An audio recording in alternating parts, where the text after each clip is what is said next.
Tejgaon BRTC প্রশিক্ষণ ইনস্টিটিউটে প্রস্তুত করা হয়েছে নারীদের জন্য বিশেষ পিঙ্ক বাস।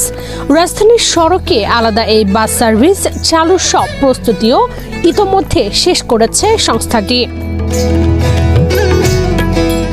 আগামী 18 আগস্ট মঙ্গলবার সকালে আনুষ্ঠানিক উদ্বোধনের পর সড়কে নামবে এসব বাস। আর এই সার্ভিসের সবচেয়ে উল্লেখযোগ্য দিক, বাসগুলো পরিচালনা করবেন নারী চালক ও নারী কন্ডাক্টর। ফলে নারী যাত্রীদের জন্য গণপরিবহনে তৈরি হবে আরও স্বস্তিদায়ক ও নিরাপদ পরিবেশ। বিশেষ করে কর্মজীবী নারী ও শিক্ষার্থীদের নিয়মিত যাতায়াতের এই উদ্যোগ নতুন সম্ভাবনা তৈরি করবে বলে আশা সংশ্লিষ্টদের। এই উদ্যোগটা নেওয়াতে খুব খুশি আমরা।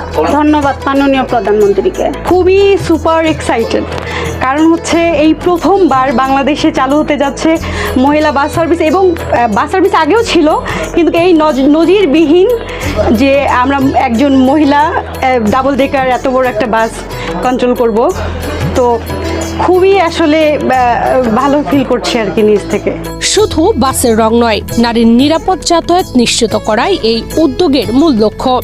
গণপরিবহনের নারীদের আস্থা বাড়াতে নারী চালক ও কন্ট্রাক্টরদের অংশগ্রহণও গুরুত্বপূর্ণ ভূমিকা রাখবে বলে মনে করছেন সংশ্লিষ্টরা।